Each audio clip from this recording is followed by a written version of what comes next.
Good afternoon. Thank you very much for inviting me to participate in this forum. I would like to share with you my ideas about how can NGOs contribute to preserve the linguistic and cultural diversity of our world. As all of you may know, the associative fabric and the strength of civil society have contributed decisively, especially since the middle of the last century, when the processes of globalization began, to change and improve many aspects of our world. So, the need and importance of NGOs has increased since then, and it's still more and more necessary. Its role through awareness and education has been essential, and its effectiveness widely recognized to mobilize citizens, to force legislative changes, or to reorient political and economic measures, especially in relation to problems of global impact, such as the climate emergency, attention to refugees, or others related to humanitarian affairs that can or that affect a very important part of the population and that cannot be solved or addressed from one or a few countries. With regard to the protection of language and cultural diversity, if we look at the involvement and participation of civil society, we must approach it from a threefold perspective. On the one hand, using and strengthening international NGOs, in fact, there are very few, such as Linguapax, to generate and consolidate a common discourse in favor of diversity. To influence reflection and global political action, it is essential to have as a reference an independent and plural NGO without partisan or ideological agendas, which is a meeting place to look at our environment from the prism of linguistic and cultural diversity, and to explore how this diversity can promote intercultural dialogue and contribute to peace, both globally and locally. These kind of organizations allow us to jointly analyze the transformations of social, cultural, and political sensitivity in relation to linguistic diversity, in order to propose and to promote new strategies, instruments, and actions that, backed by the expertise and experience of its members, favor coexistence in multilingualism, and also to facilitate international cooperation in favor of cultural and linguistic rights. On the other hand, it is necessary to strengthen the associative fabric and to promote the organization of civil society wherever it is weak or non-existent. It is necessary to give more visibility to support to the work of a significant number of organizations, associations, and groups of people with very diverse characteristics, background, etc., who work for the preservation and development of their languages, from their context and from their specific reality, so that the many successful and effective actions they have achieved can be shared and become inspiring for other communities. There are some examples of powerful organizations that have contributed in a very relevant way to preserving and promoting small or minority languages. Usually, though, they operate in prosperous and aware societies where the pressure of citizens organized around shared objectives and with the involvement of regional or local governments, even universities or companies, have given and still give positive results. However, there is a lot of work to be done for the threatened languages that are often spoken by marginalized and despised communities because of abusive and destructive processes. And it is urgent for these communities to empower and organize themselves to claim their rights and fight for survival and to obtain the necessary resources to develop and equip their languages so that they are suitable for education or to occupy other social spaces, whatever they are. Without any kind of organization, it is very difficult for them to exert the pressure necessary for the governments to stop violating their rights and freedom. And finally, work must be done so that the development frameworks and the intervention measures at global level do not leave out linguistic diversity.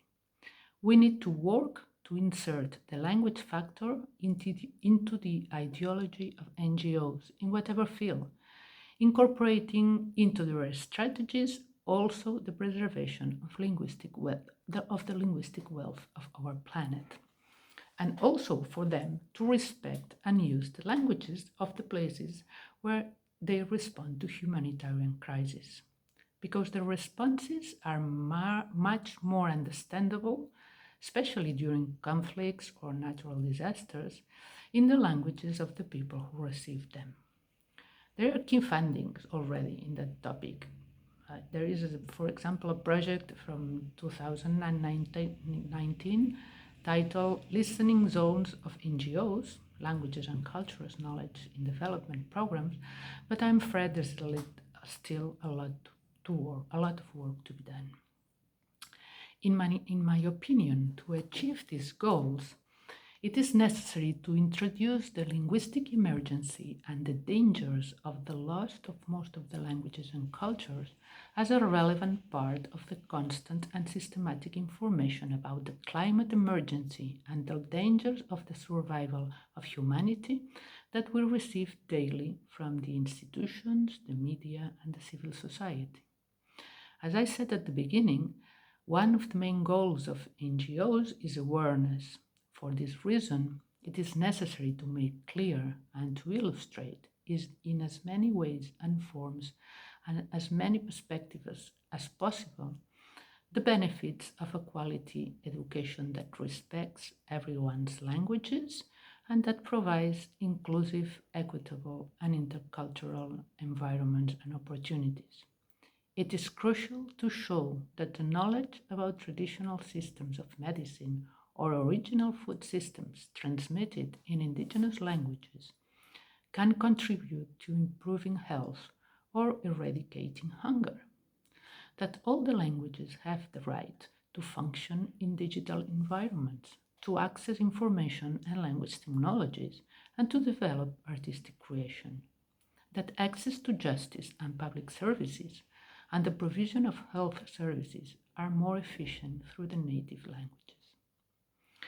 After several years of analysis, fieldwork, and shared experiences, it is known well enough that the language identity link is essential in the processes of preservation, development, protection, and promotion of languages and the cultural heritage of people, and which becomes a key factor in the construction of cohesive societies and in the consolidation of nations and peoples, especially for those who have suffered colonial processes, but also in Europe, where more than 60 languages struggle to survive, being gagged by the nation states of which they are part.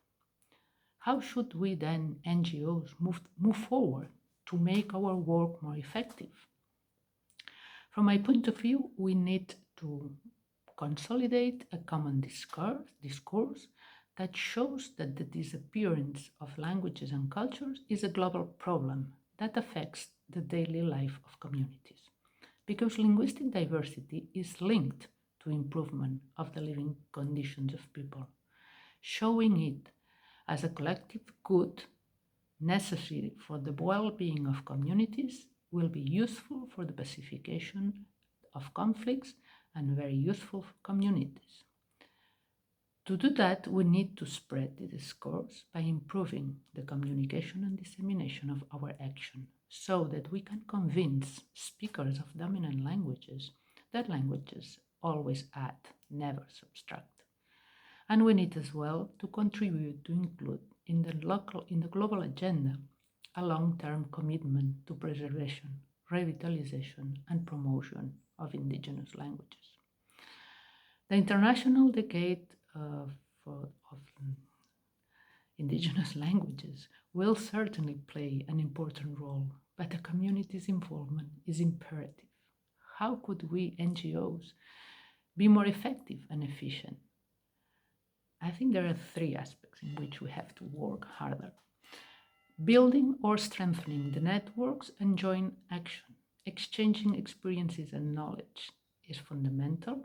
There is a good example in Europe, for instance. ELEN, it's the European Network for Equality in Languages, is a very, very useful NGO because it gives the opportunity to share the expertise, as I said before, but it is also an instrument to press and to try to negotiate with an only voice with the institutions of the European Union. That could be proposed or tried to be done in other regions of the world. Another aspect would be to improve or to increase working in collaboration or partnerships with universities, research centers, or other institutions or companies to develop linguistic, educational, and digital resources. And the third one would be pressuring governments to take responsibility for the survival and development of the languages that are part of their heritage. For that, we need above all to increase our resources. We need more citizen involvement, more public funds, and more private contribution. Patronage, encouraging philanthropy, is imperative to increase private participation in common responsibility to this purpose of general interest. If what concerns us is the sustainability of the planet and we work to transform economies and create new job opportunities to make a greener, more digital, more resilient world, we cannot forget the languages that people speak and their diversity. So, to finish my presentation, I would conclude with three fundamental points, which I think they are crucial, or they are how we have to work from now on better. Strengthening the local NGOs or creating some of them where they don't exist, and the creation of regional and thematic networks. This would be point one. Getting more social involvement and more funding, and making the respect of all languages a cross-cutting issue that is included in the ideology of any NGO. All with the final goal to strengthen the value and richness of this diversity and make it more necessary. Thank you very much.